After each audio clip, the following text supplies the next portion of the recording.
और अब बात करते हैं मुसलमान, मंगलसूत्र और अब भगवा। सवाल यह है कि आखिर चुनाव किधर जा रहा है। दूसरे चरण से पहले ही मोदी के बयान और उस पर कांग्रेस के जवाब ने चुनाव के माहौल को और गर्मा दिया है।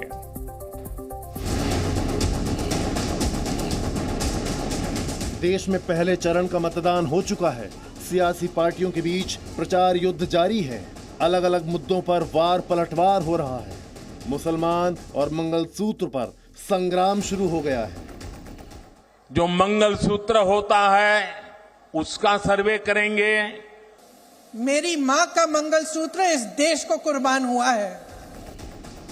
मुसलमान और मंगलसूत्र के बाद चुनावी लड़ाई अब भगवा की ओर बढ़ चली है। आज प्रधानमंत्री मोदी भोपाल में रोड शो करेंगे। इसके लिए पूरे भोपाल को भगवा में किया जा रहा है। 1 किलोमीटर के रोड शो में 200 जगहों पर प्रधानमंत्री का स्वागत होगा। विभिन्न कलाकार, साधु संत, सभी प्रकार की तरह से जो एक हमारे भव्य परंपरा रही है अतीत में मध्य प्रदेश की, उस परंपरा के हिसाब से हम बहुत भव्य पुष्प वर्षा के साथ माननीय प्रधानमंत्री का स्वागत करेंगे। कुर्सी से लेकर मंच तक जहां भी नजर जाएगी, चारों तरफ भगवा ही दिखाई देगा। हो भी क्यों ना, भगवा के सहारे ही बीजेपी शून्य से शिखर तक पहुंची है और भगवा के सहारे ही तीसरी बार मोदी सरकार 400 पार के दावे भी हो रहे हैं। चुनाव में अब की बार भगवा रंग क्या असर डालेगा? क्या फिर से बीजेपी भगवा और भगवान राम के सहारे चुनावी संग्राम में कामयाबी हासिल करेगी? इसी पर है बड़ी बहस। अब आपको बताते हैं बहस के 5 अहम सवाल क्या हैं। भगवा और मंगलसूत्र से बदलेगा चुनाव का मिजाज? सबसे बड़ा सवाल यही है।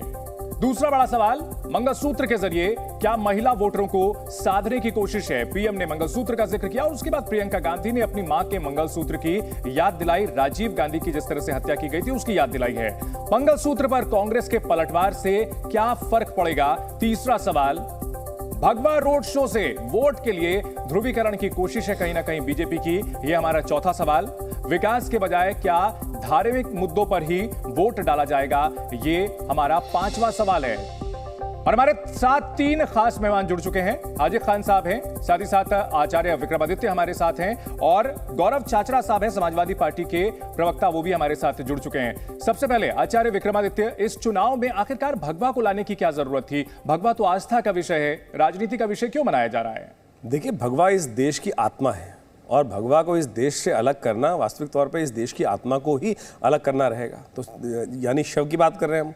इस देश की आत्मा जहाँ से इस तमाम आंदोलन आरंभ हुए, तमाम राष्ट्रीय, इस देश का पहला, हम भारतीय संस्कृति का पहला यदि आंदोलन माने कि वो भगवा से ही आरंभ हुआ था। संतों का जो आंदोलन था अंग्रेजों के खिलाफ, वो भगवा का ही था। तो भगवा झंडे से इतनी इन हीन भावना इस देश में क्यों पनप रही है, वो वास्तविक तौर पर देखने की आवश्यकता है। कुछ लोग हैं, कुछ पार्टियां हैं जो देश में तुष्टीकरण की राजनीति करते आए हैं और उन्होंने ही इस देश में भगवा के खिलाफ ऐसा वातावरण बनाने का प्रयास किया और इस देश के अंदर जो वातावरण बनाया है उसका प्रत्यक्ष प्रमाण है कि इस देश में कुछ ऐसे लोग हैं जो भगवा से ही इस देश मतलब ऐसा नफरत करने की स्थिति आ गई है। गौरव चाचरा साहब, भगवा से इतनी दिक्कत क्या है? तिरंगे का भी कलर है, तिरंगे में भी रंग है, एक भगवा आस्था का प्रतीक है, फिर भगवा से इतना एतराज क्यों होता है आप लोगों को? भगवा से किसी को दिक्कत नहीं है। ये देश संविधान से चलता है।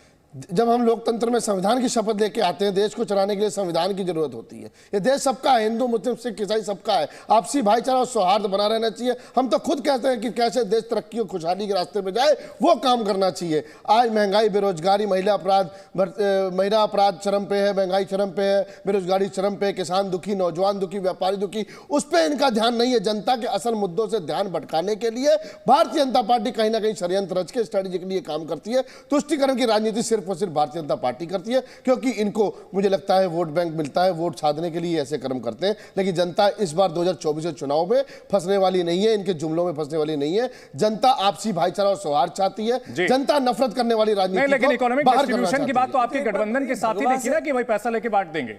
आचार्य जी, देखिए भगवा से आतंकवाद कहां से आ गया भाई? भगवा से इस देश में कहां अलगाव पैदा हो गया? इस देश की स्वतंत्रता से पहले लोग तमाम मुसलमान भी थे, वो भगवा लेके ही चलते थे, तब कोई हीन भावना नहीं उत्पन्न होती थी। आज आप जैसी पार्टी के लोग इस देश में जबरदस्ती ऐसा वातावरण बनाने का प्रयास कर रहे हैं। मुझे बताइए, इस देश के अंदर कई बार आप लोग बेरोजगारी की बात कर रहे हैं, प्रधानमंत्री ने, मुझे याद है कि एक डाटा उपस्थित किया था जो ESI का डाटा था, जिसके अंदर वास्तविक तौर पर देखा जाए तो कितने लोगों ने कितने % एनहांसमेंट हुई है उसको नहीं बताएंगे आप, लेकिन जबरदस्ती इस देश के अंदर ऐसा वातावरण बनाने का प्रयास करेंगे। अभी देखिए कांग्रेस की गवर्नमेंट आई कर्नाटक के अंदर, वहां क्या बात कर दी गई कि जो 4 पहिया वाहन मुसलमान खरीदेगा उसको सब्सिडी दी जाएगी। तेलंगाना में गवर्नमेंट आती है, वहां पर उनको स्पेशलाइज प्रोविजंस क्रिएट कर दिए जाते हैं। क्या इस देश के अंदर तमाम वर्गों के लिए आप एक साथ बात नहीं कर सकते? इस देश का जो जरूरतमंद लोग हैं, आपके प्रधानमंत्री, जब मुझे बताइए मनमोहन सिंह जी ने इस देश के अंदर क्या बात करी कि पहला हक मुसलमानों को मिलना चाहिए। भाई क्यों इस देश का गरीब उपेक्षित वर्ग जो है उसको क्यों नहीं मिलना चाहिए पहला वर्ग? ये जो वास्तविक तुष्टीकरण की नीति आप लोग चला के चलते हैं, इस देश का विपक्ष इस वक्त जो उसी को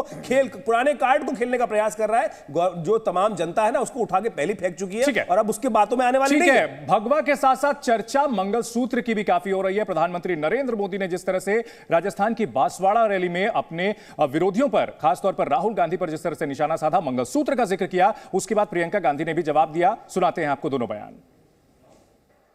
हमारी माताओं बहनों के पास जो स्त्री धन होता है, जो मंगलसूत्र होता है, उसका सर्वे करेंगे। और फिर उनके एक नेता ने तो भाषण में कहा एक्सरे किया जाएगा, एक्सरे किया जाएगा। मतलब आपके घर में अगर बाजरे के अंदर डिब्बे में भी कुछ रखा है तो वो भी एक्सरे करके खोजा जाएगा।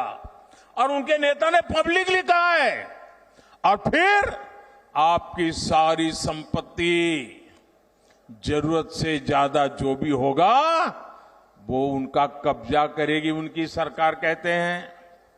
कैसी कैसी बहकी बहकी बातें। पिछले 2 दिनों में अब ये शुरू हुआ है कि कांग्रेस पार्टी चाहती है कि आपके मंगलसूत्र और आपका सोना आपसे छीन ले। 70 सालों से ये देश स्वतंत्र है, 55 सालों के लिए कांग्रेस की सरकार रही है। किसी ने आपसे सोना छीना, आपके मंगलसूत्र छीने। इंदिरा गांधी ने अपना सोना, जब जंग हुई थी, अपना सोना देश को दिया।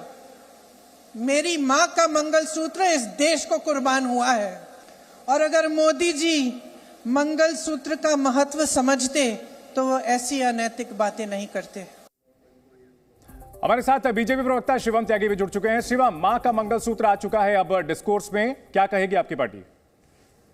नहीं, मुझे लगता है कि जिस तरीके से प्रियंका गांधी जी ने कहा कि इस देश में उनके परिवार से लोग शहीद हुए, बिल्कुल कहीं कोई दो राय नहीं है, बिल्कुल हुए हैं। और ये देश उस बात का सम्मान करता है, ये देश इस बात को हमेशा ध्यान में रखेगा कि ऐसा हुआ है। लेकिन मुझे लगता है कि इस देश पर किसी का एहसान नहीं है, इस तरह की चीजें नहीं होनी चाहिए। मैं कहीं ना कहीं मानता हूं कि इस देश की आजादी में, इस देश को आजाद कराने में लाखों बहनों के जो मंगलसूत्र हैं वो चले गए, तो इसका क्या मतलब है? आज वो आपसे मांगने खड़े हो जाए तो जवाब दे पाओगे क्या? मैं कहीं ना कहीं ये चीज मानता हूं कि ये बहुत ही रेलेवेंट है। और जहां तक बात मंगलसूत्र का है, सम्मान है, लेकिन इसका ये मतलब बिल्कुल भी नहीं है कि आज के समय में, आज के माहौल में आप जो है हमारी माताओं बहनों का मंगलसूत्र जो है उसको भी दिलवा देंगे किसी और को, उसको भी दिलवा देंगे किसी और को। ये कहीं ना कहीं चीजें जो है गलत है और इसका विरोध होना चाहिए और भारतीय जनता पार्टी करती रहेगी।